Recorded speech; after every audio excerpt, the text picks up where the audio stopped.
Augustin Dumez de Freenow for Business, Vanessa Duquesnoy de Nautilus, Aude-Jean de H-Corpo et Vincent Zadivard de CDS Group. Est-ce que tout le monde est bien là et a bien allumé ses micros? A priori, Bonjour, oui. bonjour. Bonjour à tous. Alors, le thème de la politique, enfin du passage d'une politique voyage à une politique de mobilité est le thème central de cette table ronde. Donc, la première question que j'ai envie de vous poser, Julien, c'est quelle différence fondamentale entre une politique voyage et une politique de mobilité? Et surtout, qu'est-ce que ça change pour les organisations de passer de l'une à l'autre? Bonjour. Effectivement, c'est un impact qui est assez fort puisque c'est à la fois une révision complète de la fiche de poste. Si on prend ce qui se faisait avant ou ce qui se fait toujours dans certaines organisations, c'est qu'on va avoir une politique voyage, donc qui va comprendre toute la partie hébergement, transport, et éventuellement location de véhicules aussi. Et là, demain, sur une politique de mobilité, on a une vision qui est beaucoup plus large et qui va permettre d'intégrer à la fois tout ce qui va être aussi les accès sur le lieu de travail. Donc, ça va être la partie micro-mobilité, dont je crois qu'on reparlera aussi plus en détail après. Mais ça va être l'intégration de la partie domicile-travail, la partie flotte de véhicules aussi. Donc, on voit qu'on a des aspects un peu plus larges. Et comme la façon de travailler a aussi pas mal évolué ces dernières années et c'est bien accéléré, c'est aussi la façon d'accéder à distance aux outils.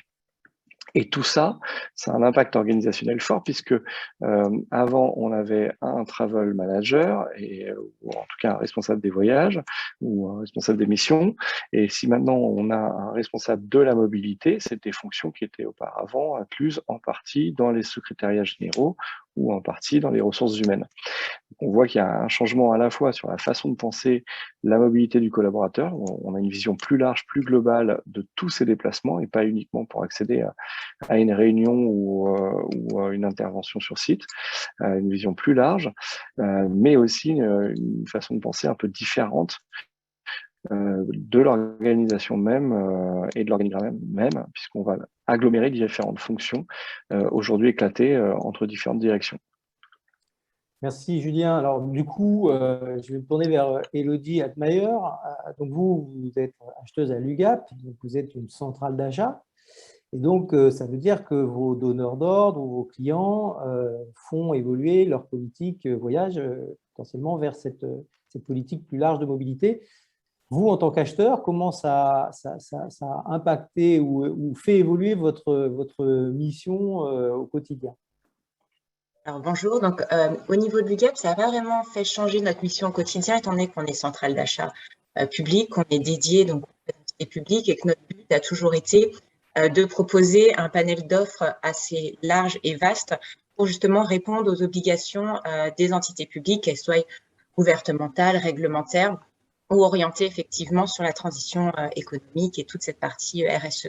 Donc en fait, ce qui a le plus changé, c'est surtout le panel d'offres qu'on offre, qui sont beaucoup plus orientés vers cette mobilité. Aujourd'hui, on a 3187 marchés qui sont répartis autour de 687 fournisseurs, donc c'est quand même un panel assez important. Et on construit les offres, soit effectivement en offres simples spécifiques comme le voyage déplacement ou d'autres offres, et d'autres qui sont plutôt des combinés qui permettent en fait de répondre à une plus large demande sur la mobilité. On a des offres vraiment à tiroir où on peut très bien avoir un voyage déplacement pro, une option de convoiturage, prendre ensuite de l'autopartage de navettes, de la digitalisation de mobilité. Donc en fait, on n'a pas changé notre façon de travailler, on l'a plutôt réorientée ou construite de manière à mieux accompagner les entités publiques, les aider à construire leur stratégie et surtout les accompagner le mieux possible pour qu'elles se sentent à l'aise et qu'elles aient l'ensemble des solutions pour se tourner vers cette mobilité. Donc on voit que c'est finalement le besoin plus large de vos clients, je ne sais pas si c'est le bon terme, mais peu importe, qui va à un moment faire évoluer votre offre et que globalement, vous le dites, la mission ne change pas. Alors, il y a effectivement une évolution des attentes, on y reviendra tout à l'heure, et puis il y a aussi une évolution du contexte réglementaire. Donc là, juste une petite question pour Julien. Donc la loi d'orientation des mobilités publiques, elle a été publiée en décembre 2019.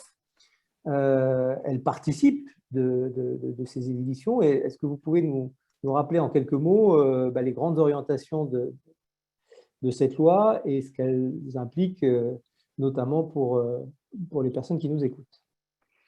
Effectivement, elle participe et même elle pousse en fait à repenser un peu ces méthodes et ces outils, puisque cette loi s'articule autour de 3 piliers principaux. Il y a un premier pilier qui va être vraiment lié à tout ce qui est investissement, donc très lourds investissements et notamment tout ce qui va être ferroviaire.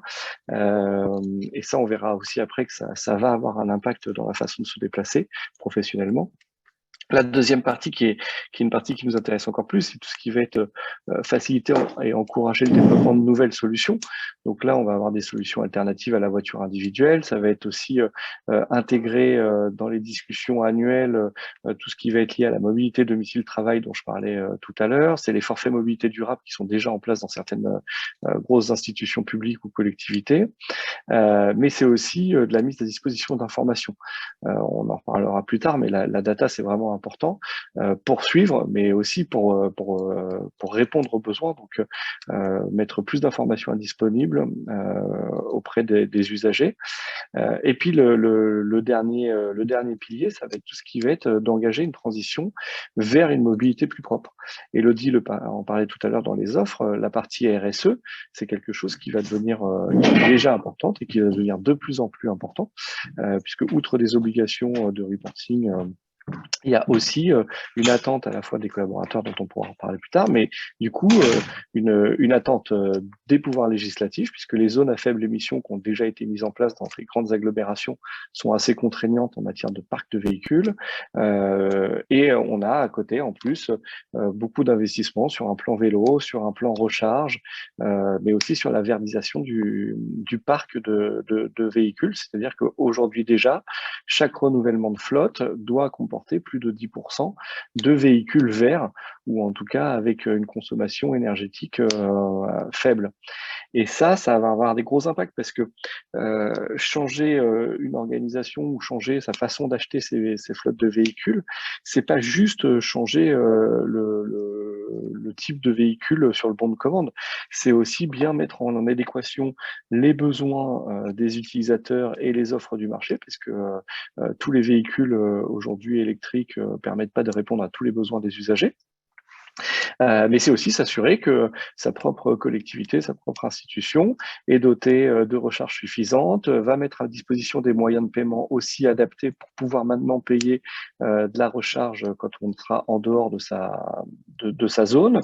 Donc c'est des modes de recharge physiques à concevoir qui sont intégrés dans les plans de l'État, mais c'est clairement aussi une organisation à penser de la part des collectivités qui est différente. Et tous les grands donneurs d'ordre public doivent se poser aujourd'hui ces questions. Donc c'est un vrai changement.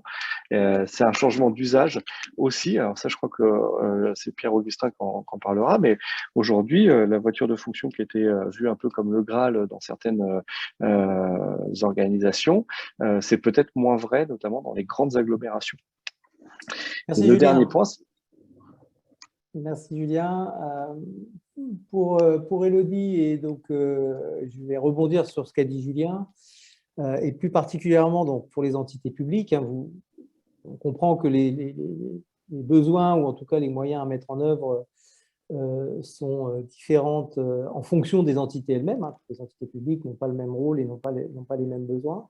Alors, comment une centrale d'achat, donc à travers vous, les opérateurs économiques et les fournisseurs, peut-elle s'adapter pour aider ses clients?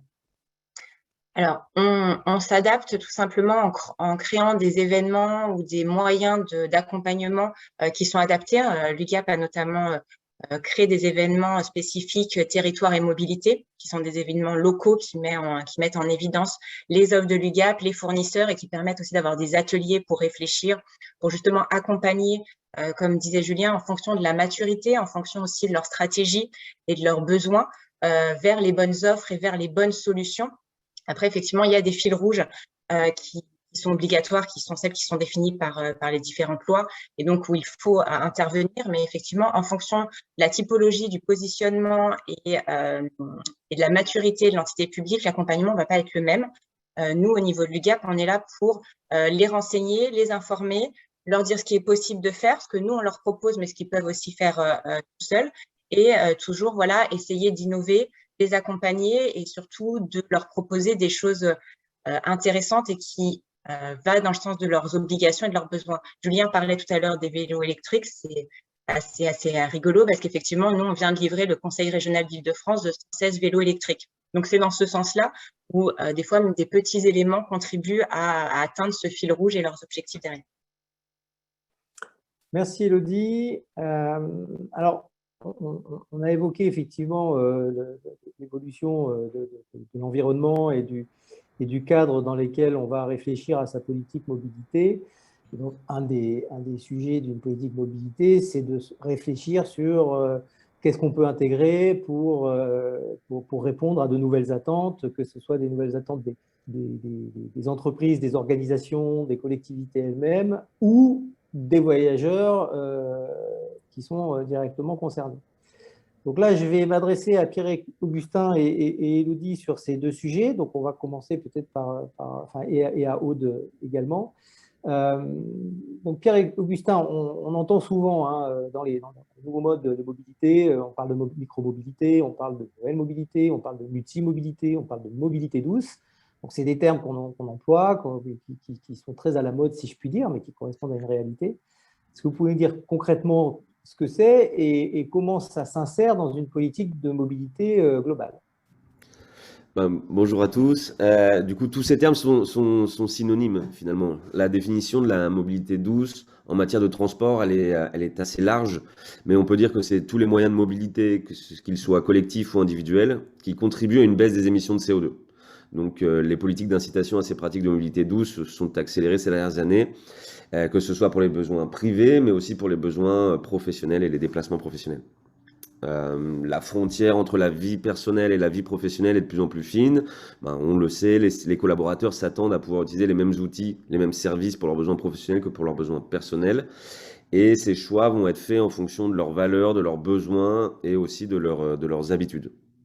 Ils ont besoin de flexibilité et que tous les moyens de mobilité soient accessibles finalement depuis un seul portail ou une seule application. Et aujourd'hui, Freenant, par exemple, qui est un des acteurs de la micromobilité en France, nous sommes sollicités par les acteurs privés, par les grandes entreprises du CAC 40, par exemple, pour répondre à leurs besoins de mobilité. Donc, ça va du taxi au VTC, mais aussi maintenant pour leurs besoins en termes de vélo électrique, trottinette électrique, scooter ou voiture en autopartage. Alors, c'est via des appels d'offres, mais c'est vrai qu'on ne trouve pas l'équivalent, en tout cas en ce moment, dans les marchés publics. Merci Pierre-Augustin. Alors, vous l'avez dit, l'objectif à travers notamment un des critères, ou en tout cas un des sujets qu'on voit apparaître dans les politiques de mobilité, c'est de nouvelles attentes en matière de comportement éthique, de prise en compte de l'environnement, des aspects aussi sociaux éventuellement qui corrèlent ces modes de fonctionnement. Alors, comment est-ce que, Élodie, à l'UGAP, vous arrivez à concilier finalement l'intégration de ces nouvelles attentes tout en conciliant quand même ce qu'on attend de vous, c'est-à-dire une vraie performance achat? Alors, nous, au niveau de l'UGAP, on le concilie plutôt bien, tout simplement parce qu'on a une stratégie RSE qui est définie depuis pas mal d'années. On en a une d'ailleurs qui est définie avec une plateforme 2025 qui prône l'achat incluant, le soutien économique, la performance achat et l'empreinte territoriale. Donc, on rentre tout à fait dans tout ce qu'on a pu échanger juste avant sur l'objectif de la mobilité. Donc, pour nous, les clauses RSE ou développement durable, c'est des choses qui existent déjà depuis très longtemps. La première clause RSE, elle a été mise en 2006 dans nos appels d'offres. Et aujourd'hui, 83% de nos marchés incluent une disposition RSE. Donc, c'est vraiment un point important, nous, qu'on met en avant. Et surtout, c'est un élément important aussi pour nos clients, pour les entités publiques. Donc, on affiche très largement le fait qu'on ait des critères développement durable ou RSE qui soient inclus dans nos appels d'offres et qui soient un élément important dans le choix du titulaire à la fin de cet appel d'offres. Donc, pour nous, ça pose pas de souci. si ce n'est de trouver le bon critère associé aux produits ou aux services qu'on déploie. Donc pour nous, c'est vraiment quelque chose d'important et c'est aussi quelque chose qu'attendent les entités publiques, parce que ça fait partie de leurs obligations au niveau de la commande publique. Donc, on l'affiche et on n'a aucun souci là-dessus, bien au contraire. Merci, Elodie. Donc, Pierre-Augustin, on revient vers vous, puisque vous répondez à des marchés. Donc, concrètement, par rapport à cette évolution, comment est-ce que vous avez intégré ces dimensions dans les solutions que vous proposez? Tout d'abord, nous, on va mesurer toutes les émissions qu'émettent nos clients en utilisant nos services. Donc, on va fournir des bilans carbone complets. Et ensuite, on va compenser toutes ces émissions pour le moment. Donc, nous avons des objectifs clairs de zéro carbone en 2030. Et pour y arriver, en 2025, on aimerait avoir une flotte de 50% d'électrique. Et nous, on va faire un soutien aussi à nos chauffeurs pour accélérer la transition vers des véhicules électriques. On va participer à l'amélioration de l'infrastructure en collaboration avec les entités locales. Et on va développer la micromobilité pour les trajets courts, donc les trajets qui n'auraient pas besoin d'avoir d'émissions de CO2.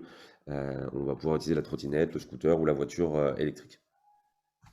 Ça veut dire que la mutation se dépasse donc vers des moyens de déplacement électrique et qu'il faut donc transformer progressivement à la fois le matériel, enfin, on peut passer, vous l'avez dit, sur des véhicules électriques, et puis inciter finalement les collaborateurs à utiliser d'autres moyens de déplacement tels que la trottinette, le vélo électrique ou le scooter, qui sont plutôt des choses qu'on peut retrouver facilement dans les centres-villes. On va dire que les collaborateurs veulent le faire, mais il faut que l'infrastructure maintenant suive pour accompagner ce changement. Mais il y a la volonté, en tout cas, je pense, des collaborateurs. Donc, il faut donc travailler à la fois sur le comportement et l'usage des voyageurs, le matériel de déplacement lui-même, et puis l'infrastructure qu'il y a autour, les bornes, ce dont a pu parler Julien tout à l'heure. Alors, Aude, Jean, donc je vais me tourner vers vous. La mobilité, ce n'est pas que le déplacement, hein, c'est aussi l'hébergement.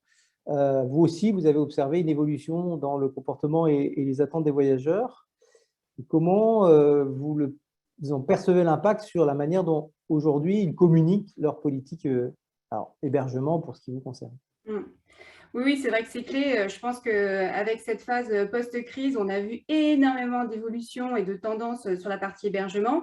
Donc, effectivement, il y a la partie trajet sur la partie mobilité, mais l'hébergement, il est clé aussi. Quand vous avez un collaborateur qui se déplace, pendant sa nuitée, il faut effectivement l'héberger. Alors, la première tendance qu'on a notée post-crise, ça a été clairement la durée du séjour qui s'est extrêmement allongée.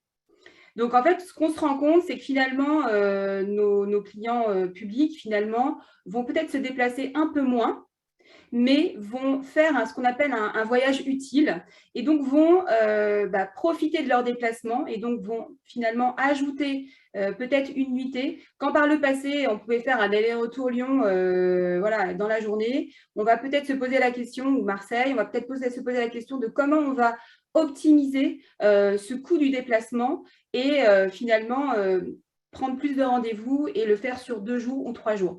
Donc, ce qu'on a vu en termes de délai, en termes de durée de séjour, c'est qu'on est passé finalement en 2019 à une durée de séjour qui était de 1 nuitée et demie finalement à aujourd'hui 2, voire 2,1 nuitées. Donc, ça, c'est un point qui est clé.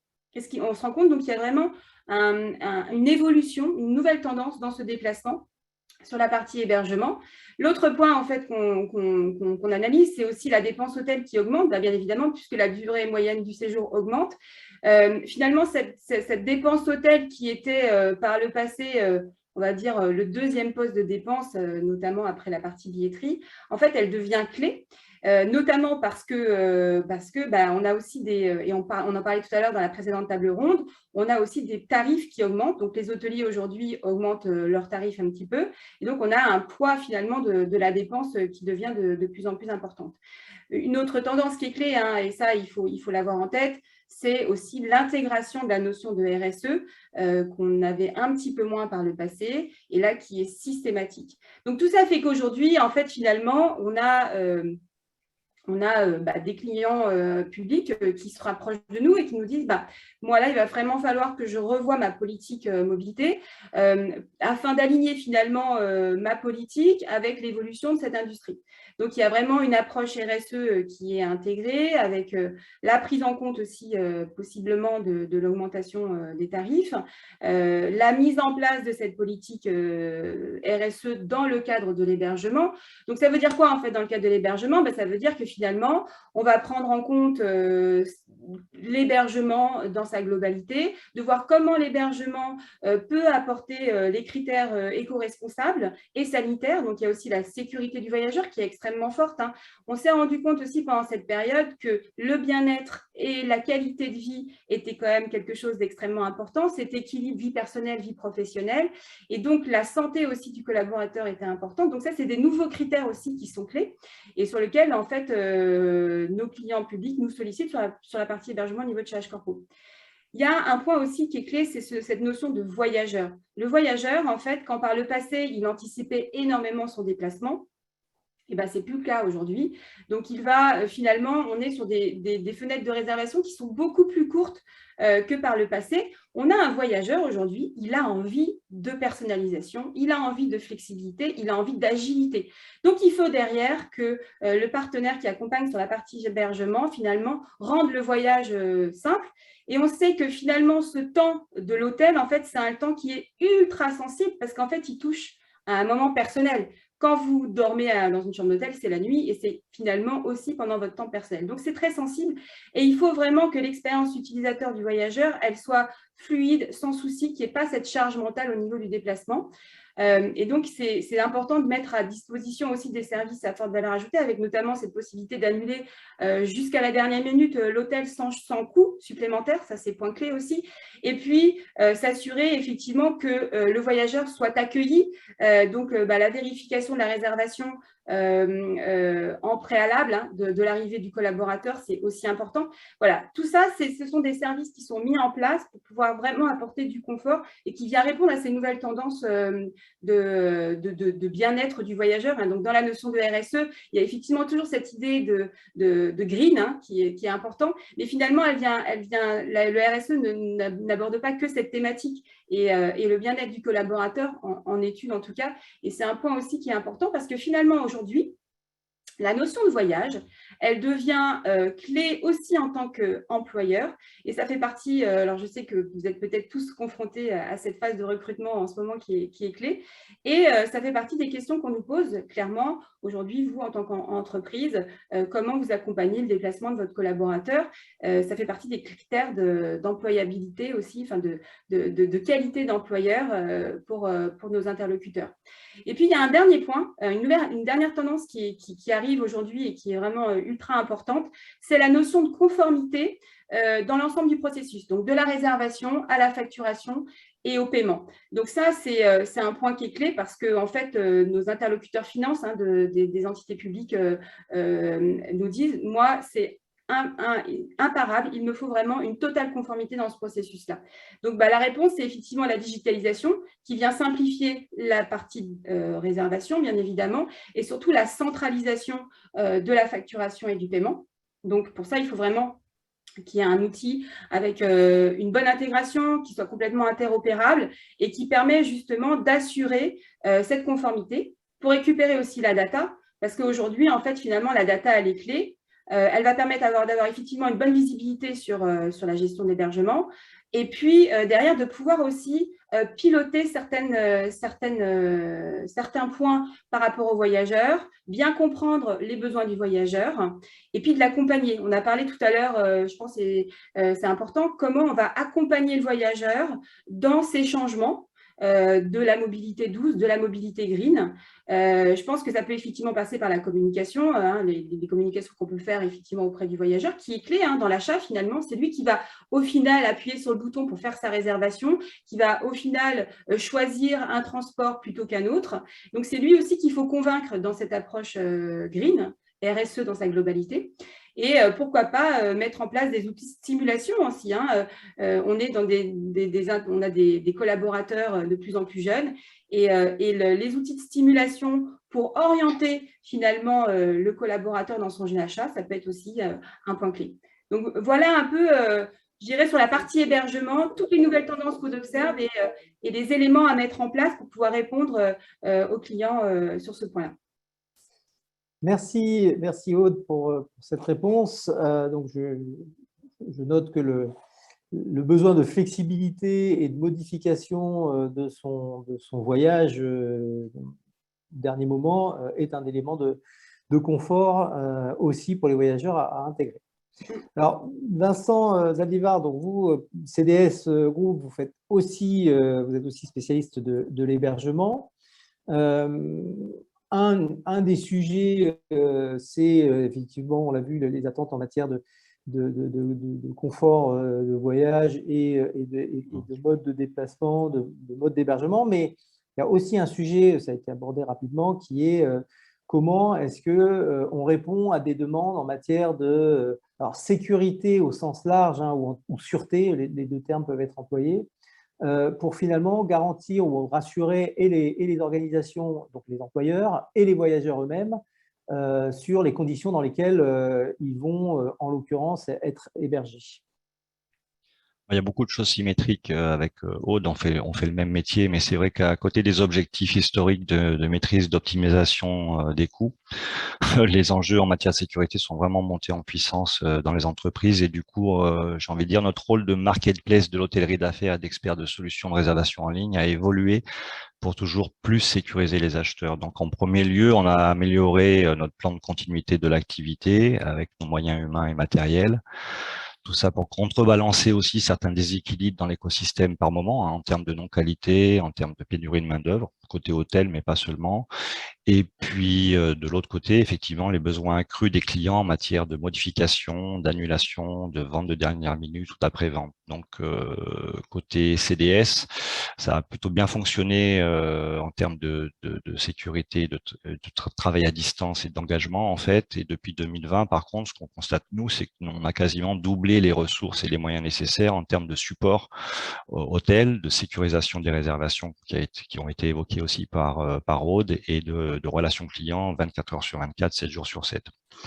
En second lieu, j'ai envie de dire, il a fallu quand même qu'on soit agile et proactif pour s'appuyer sur des partenaires de la distribution online pour rendre homogène l'information, notamment en matière d'hygiène et de sécurité. Donc, on a mis effectivement un indice Covid sanitaire dès 2020. Et les acheteurs publics ont délégué et ont été particulièrement demandeurs pour renforcer certaines mesures, notamment sur des sujets des solutions de paiement digitalisées et sécurisées, parce qu'il y a bel et bien des risques de fraude et les normes évoluent de jour en jour. Mais il y a également aussi sur le contrôle en amont du contenu, beaucoup de demandes avec des workflows d'approbation spécifiques et plus complexes qui tiennent compte des engagements en termes de sécurité en France ou à l'étranger. Et puis aussi, ça c'est, je dirais, une évolution, beaucoup de réassurance également côté DSI en matière de sécurité de l'information et des lieux d'hébergement des données.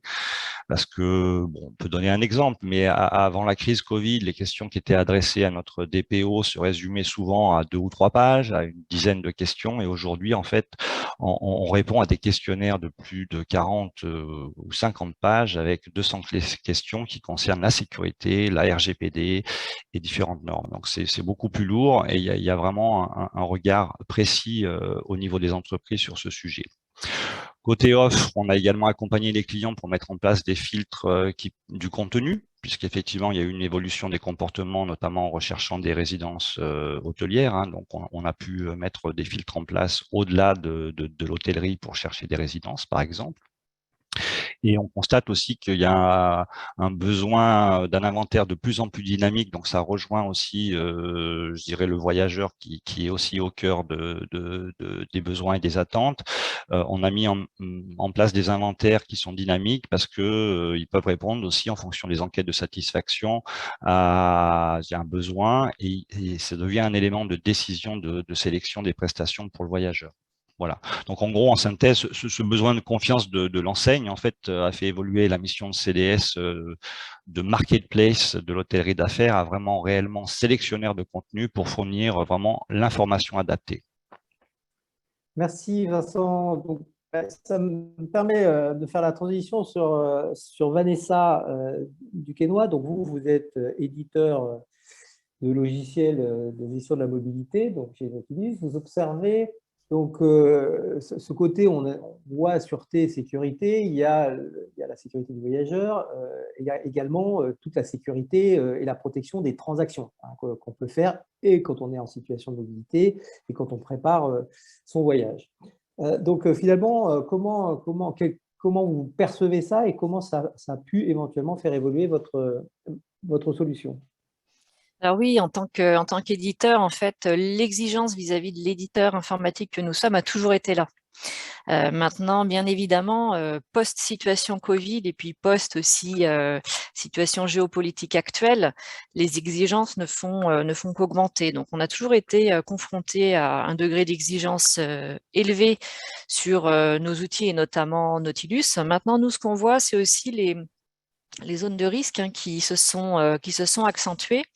Et par exemple, sur ce domaine de la mobilité, on a de plus en plus de nos clients, que ce soit des sociétés privées ou des entités publiques, qui souhaitent utiliser nos logiciels en mobilité.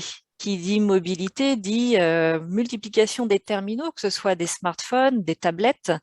Et on voit aussi une tendance très très forte qu'on appelle le BIOT, c'est Bring Your Own Device, c'est-à-dire l'utilisation de matériel personnel à usage professionnel. On va avoir des utilisateurs qui vont souhaiter utiliser leur tablette personnelle ou leur smartphone personnel et télécharger Nautilus ou d'autres logiciels dans le cadre de leur déplacement professionnel. Donc ça veut dire quoi? Ça veut dire des terminaux qui potentiellement ne sont pas aussi bien sécurisés que des terminaux qui vont appartenir à des sociétés ou des entités qui ont tout un service informatique qui va s'assurer en fait de l'exigence des normes de sécurité. Donc ça, c'est une vraie tendance à laquelle on est confronté et très attentif.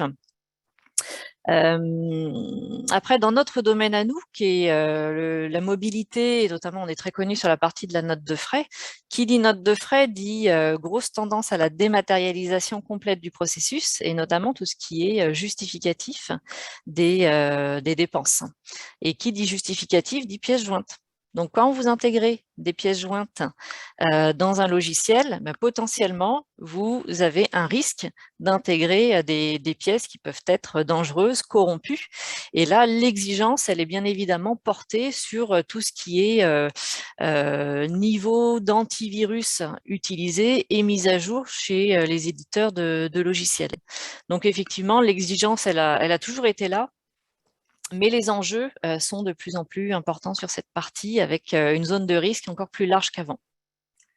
Merci Vanessa. Donc moi, ce que je retiens, c'est qu'effectivement, il y a un besoin, ou en tout cas une attente d'utiliser ces équipements qui sont peut-être moins sous contrôle des organisations et que soit on essaye de ramener les personnes vers des outils qu'on leur a fournis, soit on considère que cette demande va de toute façon s'amplifier et que les réponses techniques doivent permettre de protéger les transactions. Alors Vincent, vous l'avez évoqué, Vanessa également, ce besoin de garantir en amont de la sécurité, de la sûreté, de la confiance, il est important, un certain nombre d'actions sont mises en place. Mais alors comment, en fait, on rassure les acheteurs lorsqu'on prend ces engagements sur finalement derrière, lorsque le marché sera exécuté, comment on les rassure sur la réalité des engagements par la suite et comment vous êtes organisé pour cela? C'est vrai qu'intégrer l'incertitude est vraiment devenu un enjeu crucial et comme je l'évoquais tout à l'heure, donc on a travaillé précisément sur tous les sujets de continuité de service, la mise en place de normes, dont les normes d'hygiène et de distanciation sociale par un indice sanitaire. Et puis, on a surtout renforcé notre rôle d'expert et de conseil pour proposer des solutions, parce qu'on l'a vu aussi dans l'atelier précédent, il y a un besoin d'écoute, d'échange et de dialogue avec les clients au quotidien. Donc, effectivement, il faut être réactif pour mettre en place des solutions, comme les procédures d'approbation renforcée des voyages. Co-contrôler, j'ai envie de dire, avec le client et vérifier que les portails de réservation en ligne sont toujours sont toujours à jour et que l'information est enrichie, notamment pour les cas de crise et les évolutions des crises. Pouvoir localiser les voyageurs à tout moment pour pouvoir communiquer en temps réel en cas d'événement grave, et en parallèle, un bénéfice pour notre activité qu'on a ressenti, en fait, c'est que le regard des entreprises et des organisations sur les achats hôtels a changé, notamment au regard des achats dits dissidents, ce qu'on appelle le leakage, parce qu'il y a des voyages qui sont opérés directement par les voyageurs en matière d'hôtel, et parfois, en fait, pour les entreprises, c'est de moins en moins toléré. Donc, un des bénéfices, pour nous, c'est de consolider les achats hôteliers, mais pour le client final aussi, c'est de renforcer son poids dans les négociations avec les chaînes d'hôtels et l'optimisation des coûts, puisqu'on a une meilleure visibilité des achats globalement.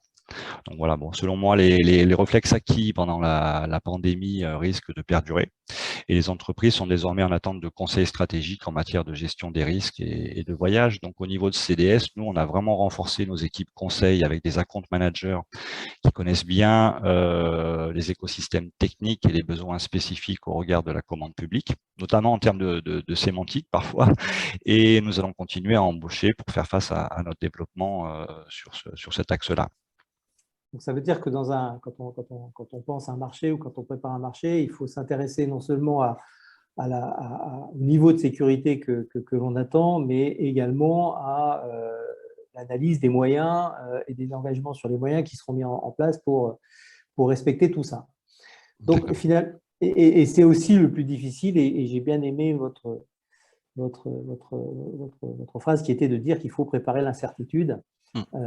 C'est vraiment d'actualité aujourd'hui, et ça n'a jamais été aussi fort. Donc, le rôle d'un acheteur comme d'un fournisseur, c'est de penser à ce qui pourrait arriver et de l'intégrer le plus en amont possible.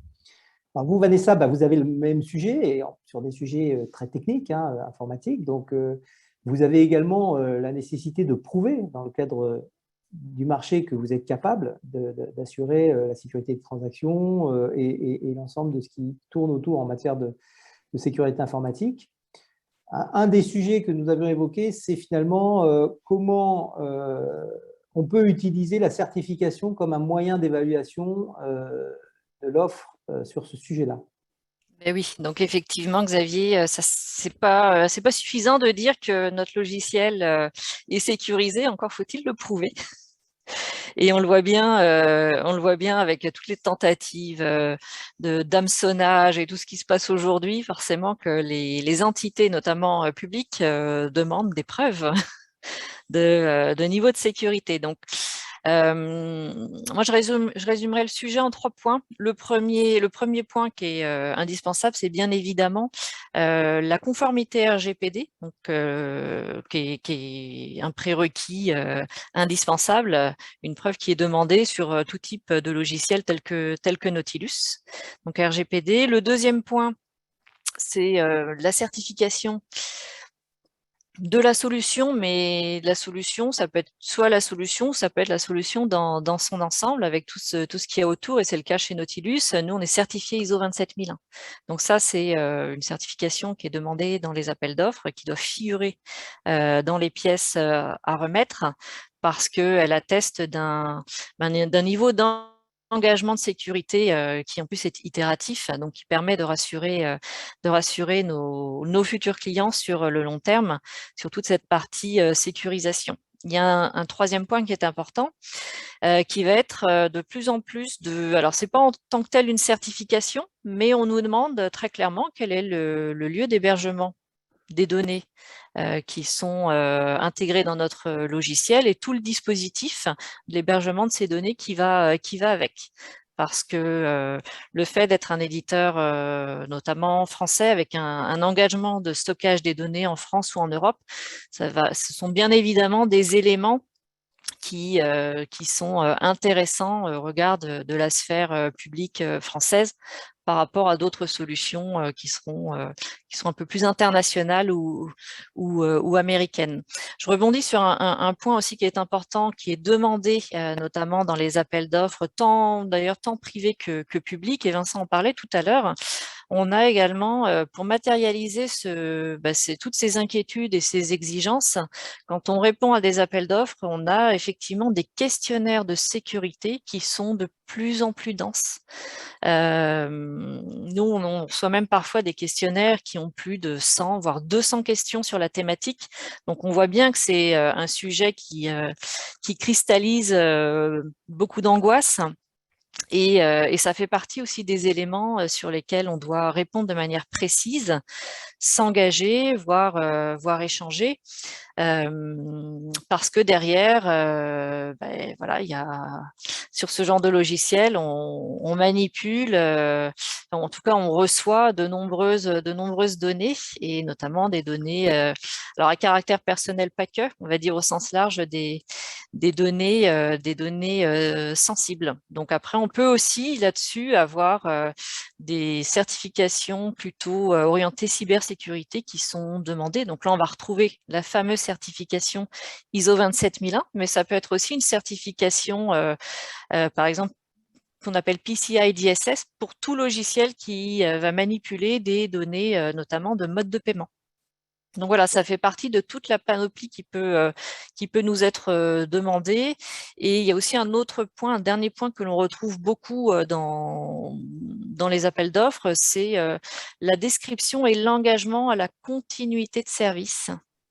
Parce qu'on l'a bien vu sur tout ce qui est logiciel, édition de logiciel, hébergement des données, quand vous avez un hébergeur qui est en feu, potentiellement, vous avez des logiciels qui ne répondent plus. Et derrière, vous avez des utilisateurs, donc des voyageurs notamment, puisque c'est la table ronde orientée mobilité. Vous avez des voyageurs qui vont avoir besoin d'utiliser leur logiciel. Et tout ça fait un ensemble. Et bien évidemment, quand on choisit un logiciel, on ne doit pas se tromper, d'où toutes ces certifications et ces éléments qui nous sont demandés.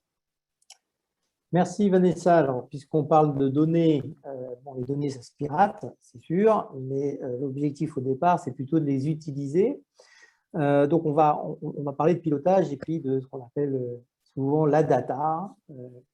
Et donc là, je vais revenir vers Julien Chambert, CBT Conseil. Donc, vous, votre vision de cet élargissement de la politique mobilité qui intègre de nouvelles attentes, de nouveaux besoins.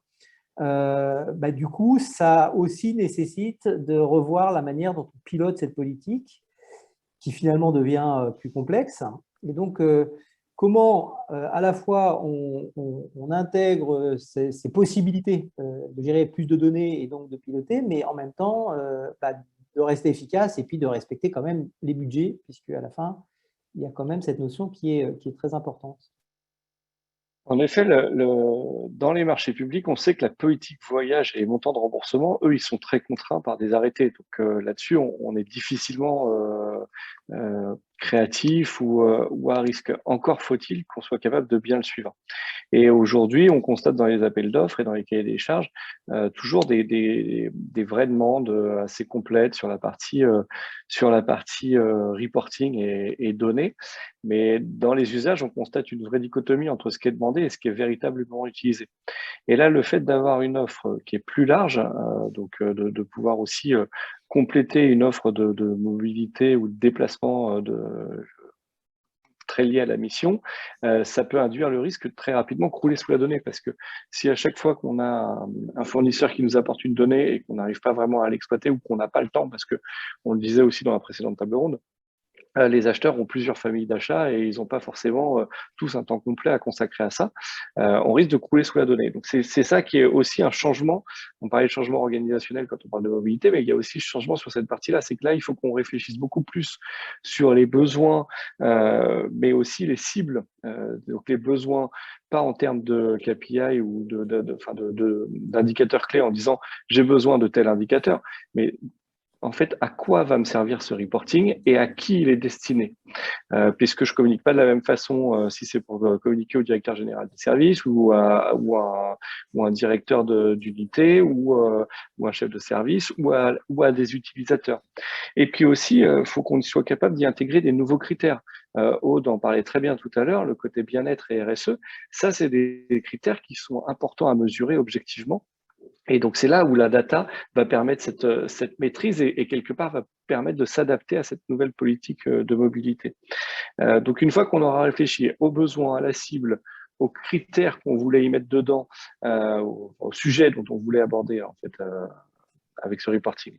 Et puis au temps disponible, là, on va pouvoir se rapprocher de ses fournisseurs, puisque dans cette phase de sourcing, Vincent parlait d'essayer de prévoir l'imprévisible. En tout cas, il y a un truc qui est sûr, c'est que les fournisseurs peuvent aussi apporter une vraie vision du marché et être capables d'expliquer un peu ce qu'ils sont capables, eux, de faire et partager leurs bonnes pratiques avec aussi ce qui est fait dans d'autres institutions. Donc, c'est là où on va pouvoir un peu utiliser cette donnée pour pouvoir non pas couler sous la donnée, mais pour vraiment avoir une donnée qui soit très orientée sur un usage, encore une fois, plutôt que sur un cahier des charges complet et bien pensé. Là, ce sera plutôt sur l'usage et quel est l'usage qu'on va en faire. Donc là aussi, c'est un changement de paradigme, c'est un changement de façon de voir la data. C'est pas de la data pour de la data, mais c'est à qui je la communique et qu'est-ce que je veux passer comme information, qu'est-ce que je veux trouver comme information dans cette data. C'est ça qui peut permettre des vrais changements. Tout à l'heure, entre Pierre-Augustin ou moi, on mentionnait des changements d'usage, les véhicules de service ou enfin véhicules de fonction. Aujourd'hui, nous, on accompagne des collectivités pour repenser aussi leur mobilité intra-service. C'est-à-dire qu'ils avaient des pools de véhicules. Aujourd'hui, ils ne sont pas convaincus qu'ils soient correctement utilisés. Et ben, c'est la data, c'est ce qui nous permet de savoir qui la réserve, pourquoi, sur quelle durée et comment, par téléphone, etc. Et à partir de là, on peut réfléchir à remplacer tout ou partie de ce pool, soit par des crédits mobilité dans certaines grandes agglomérations, soit par des vélos, par d'autres mobilités qui seraient tout aussi utiles, mais sur lesquelles on est capable objectivement d'aller apporter ce service-là aux utilisateurs.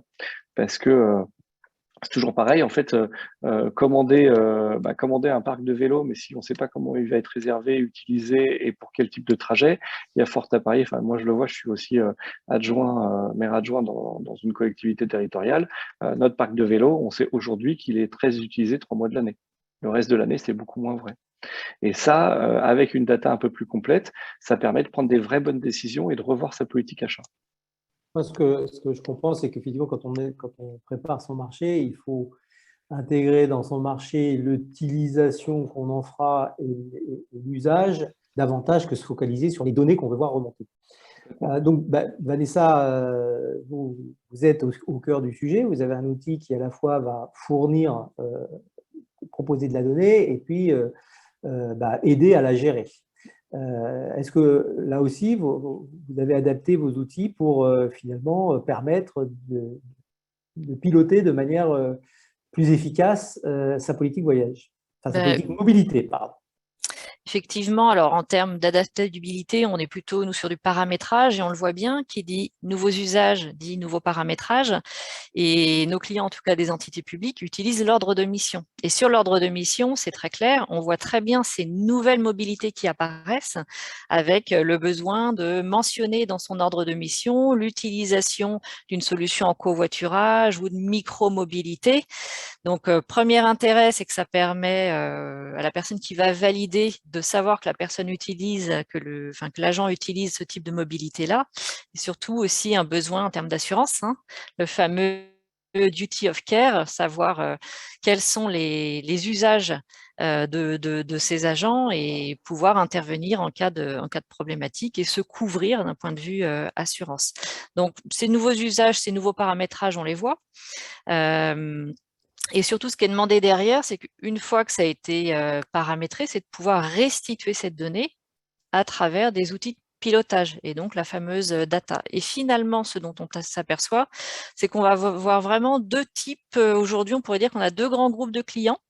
Les clients qui veulent un peu des solutions de reporting clés en main parce que elles n'ont pas que la mobilité et le voyage à gérer et donc elles n'ont pas que ce temps-là à consacrer. Donc on va être plutôt sur mettre en place des outils qui vont être facilement utilisables, notamment par le métier, pour leur permettre de sortir des indicateurs, des KPI et ce de manière très très rapide. Et l'autre groupe qui étaient peu nombreux il y a quelques années, mais on a de plus en plus de demandes de cette nature-là, c'est de ne plus forcément utiliser Nautilus pour son reporting, c'est de récupérer la data de Nautilus pour aller alimenter des outils de reporting externes, tels que des outils de BI, de Business Intelligence. Et ça veut dire quoi? Ça veut dire la mise à disposition de la data pour être utilisée dans des outils spécialisés sur la partie reporting, avec souvent une consolidation avec d'autres sources de données au sein du système d'information de nos clients. Et c'est là où la boucle est bouclée, c'est-à-dire qu'on va récupérer de la data liée à la mobilité, et dans cette data, on a plein de données sensibles, d'où la nécessité de protéger tout cela. Merci Vanessa. Donc, je pense qu'on a abordé l'ensemble des sujets que nous voulions aborder. Il reste quelques minutes pour répondre à des questions. Sandrine, je ne sais pas, je n'ai pas pu regarder. Ah, est-ce que Sandrine est avec nous? Non. Bon. Alors, je reprends du coup, excusez-moi parce que j'étais en train de gérer les questions. Au niveau des questions, alors, sauf erreur de ma part, les questions que je vois sont plutôt toujours autour de ce sujet de l'indemnisation du titulaire et de la fiche de la DAJ concernant l'augmentation des prix. Donc, le sujet, effectivement, nécessite certainement un peu plus de temps pour en discuter. Ce que je vous propose, c'est qu'on pourra intégrer ça au sein de l'APK et avec les personnes avec lesquelles nous travaillons pour en faire une fiche spécifique plus détaillée sur l'application de cette partie-là. Sauf si, je vois que une question de M. Bergeron qui s'adresse à Julien, si toi, tu as des choses que tu souhaites compléter. Il y a un point qui pourrait être intéressant, c'est qui est pas lié à l'indemnisation bien sûr, mais qui pourrait, quand on parlait tout à l'heure de la loi LOM, orientation de mobilité, il y a aussi la loi climat et résilience où et ça c'est vrai, c'est particulièrement vrai aussi et complexe à mettre en œuvre dans l'hébergement. C'est tout ce qui va être cycle de vie du produit, être capable de savoir en fait quel est le coût global d'un produit, donc que ce soit un trajet en train ou en avion, on peut déterminer son coût d'émission carbone. Mais sur l'hébergement, il y a différentes questions à se poser. C'est pour ça que quand ça, c'est un point qu'on a vu de plus en plus avec des gens qui nous demandent d'avoir en fait des voyageurs qui veulent connaître au moment de la réservation l'impact de leur réservation. Est-ce que c'est plutôt green ou pas green? Et ça, je pense que la loi climat et résilience va aider à pousser aussi les acteurs du marché à aller travailler et à répondre encore plus vite aux attentes des voyageurs. Donc c'est là où je trouve que là, on a la chance d'avoir deux lois qui ont plutôt tendance à pousser vers une transition et qui sont, je trouve, assez proches en termes d'attente de celles des utilisateurs. C'est-à-dire qu'on ça va dans le même sens. On a souvent des attentes utilisateurs qui sont très en avance par rapport à une législation. Là, je trouve que ça pousse plutôt dans le même sens et c'est des sujets dont il faudra, à mon avis, se saisir assez rapidement pour pas les subir, en fait. Très bien. Alors, ça ne répond pas à la question sur l'indemnisation, mais c'est ta réponse. Voilà. Donc, comme c'est toi qui as le micro, c'est parfait. Oui, donc je pense que nous allons revenir, nous vous proposerons et nous informerons de sa disponibilité de manière un peu plus complète sur ce sujet-là, puisque je vois qu'il suscite beaucoup de questions dans le contexte actuel, mais également de toute façon dans une logique plus large à terme de flexibilité sur la prise en compte d'événements incertains comme ça a été signalé tout à l'heure. Et Bon, si oui. tu me permets, sur la partie indemnisation, en fait, on a un peu moins ça dans les marchés de mobilité que dans les autres marchés, dans les autres familles d'achat, parce que c'est des marchés à bon de commande et on connaît le montant du prix de son billet ou de sa nuitée au moment de la commande. On n'a pas vraiment de choses sur lesquelles on va s'engager très longtemps à l'avance, et donc on va pas subir comme ça. Il peut y avoir des augmentations, mais il n'y aura pas d'indemnisation en fait à ce moment-là. Là où, en tout cas, les événements passés vont faire évoluer les modèles économiques de certains acteurs, c'est qu'on voit de plus en plus d'acteurs qui facturaient à la commande, une facturation au moment de la réservation de sa nuitée, au moment de la réservation de son billet de train, etc. En plus du prix du billet lui-même. Demain, on risque d'avoir de plus en plus des systèmes d'abonnement où là, on aura moins ce phénomène de bon de commande pour justement être capable de gérer les hausses ou les baisses d'activité liées à des événements externes. Et ça, c'est aussi dans les nouveaux marchés, c'est probablement un changement de conception qu'il faudra anticiper. Là aussi, je pense, pour éviter un peu le risque d'avoir des fournisseurs qui demandent à être indemnisés parce qu'il n'y a plus de commandes et donc ils n'ont plus de quoi payer leurs ressources en fait. Merci. On arrive à la fin. Je ne sais pas si Sandrine, tu es revenue. Oui, je suis là. Eh bien, je te passe la parole. Non, Merci c'est bon. merci on a encore quelques minutes. Je ne sais pas si on avait répondu à la question, j'ai dû m'absenter quelques minutes, sur l'évaluation de l'empreinte carbone qu'avait posée Jean-Louis Bergeron. Alors, j'ai fait une bêtise, je crois que j'ai répondu et la question était pour Julien. Oui, mais justement, je voudrais avoir les deux points de vue parce qu'effectivement, la question était l'évaluation de l'empreinte carbone des outils de mobilité douce. Est-elle faite sur simple usage, les trajets ou le cycle de vie complet, fabrication, usage, recyclage. Donc pour moi, cette question, elle s'adresse à deux intervenants. Tout d'abord, Pierre-Augustin avec Freno, puisqu'effectivement, vous êtes un fournisseur de solutions de mobilité douce et vous fournissez des modes de calcul pour cette empreinte carbone. Donc déjà par rapport, vous en tant que fournisseur de solutions, quand vous fournissez ces modèles de calcul, finalement vous partez de où pour aller jusqu'à où? En fait, chez nous, les deux sont possibles. On peut faire simplement sur l'usage ou on peut faire sur la vie complète du véhicule. Et en fait, ça va être les clients qui vont nous demander soit l'un, soit l'autre des rapports. Et nous, on va faire les rapports généralement de manière trimestrielle pour nos clients. Donc, on va soit faire ce qu'on appelle à l'usage, soit on va faire vraiment de la création à la destruction, par exemple, ou au recyclage du véhicule. On va pouvoir calculer toutes les émissions carbone.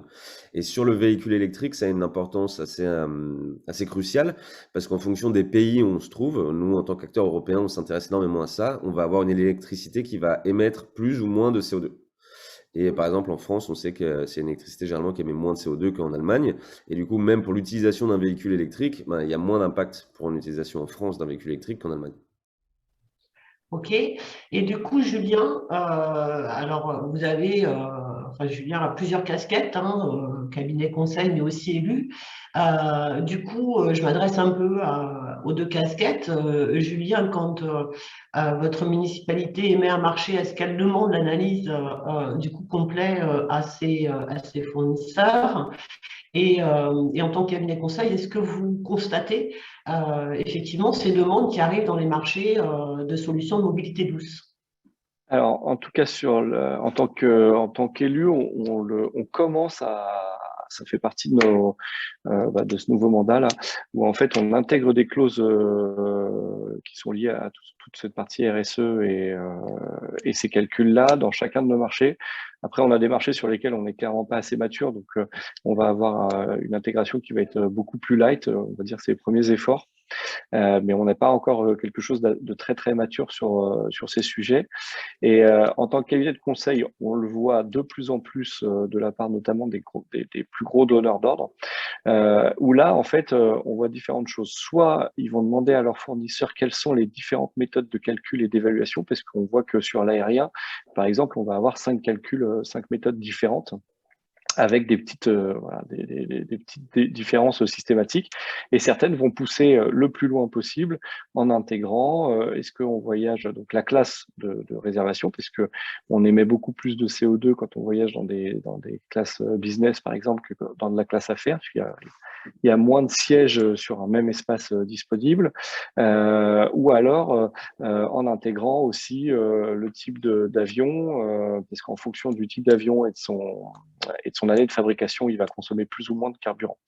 Donc ça, c'est plutôt, en fait, ce qu'on constate, c'est que ceux qui sont très matures, les marchés qui sont très matures, vont, eux, aller challenger pour aller demander une info qui soit la plus complète possible. Sur le cycle de vie, on s'aperçoit qu'avec, notamment sur la partie hébergement, c'est là où c'est le plus compliqué.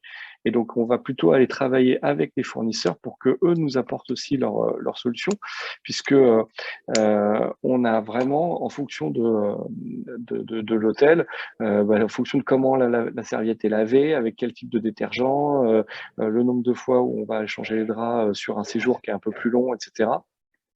Et des hôtels qui sont complètement incapables de nous fournir cette information aussi. En France notamment, l'hôtellerie, il y a des spécialistes, vous me corrigez si je dis une bêtise, mais on est globalement à 70% d'hôteliers indépendants. Donc on a une plus grande difficulté là aussi à aller récupérer de l'info, et c'est pour ça qu'on va aller chercher vraiment à s'appuyer sur des experts comme ces centrales-là. Donc oui, c'est une demande de plus en plus forte sur le cycle complet des produits, mais en fait on va plutôt aller chercher, plutôt qu'une info très précise, nous on va plutôt aller accompagner nos clients dans la recherche d'une méthodologie pour récupérer cette information et être capable d'aller expliquer comment l'information est constituée.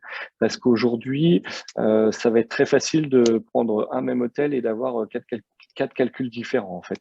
C'est extrêmement complexe, et si on dit qu'une serviette pour un c'est 1 an d'espérance de vie, pour l'autre la même serviette achetée au même endroit c'est que 30 passages, etc., ça va complètement changer les calculs. Si on dit qu'il a encore des produits individuels ou il met du produit sur des plus gros contenants, etc., ça va aussi changer les calculs.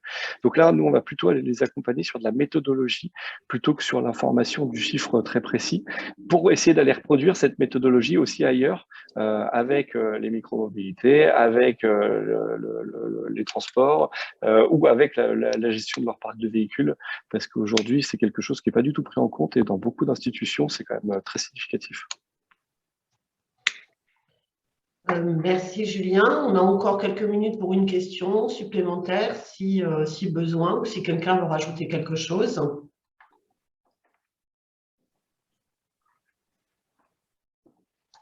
Je pense que je vais revenir juste 2 minutes sur ce sujet de l'empreinte carbone.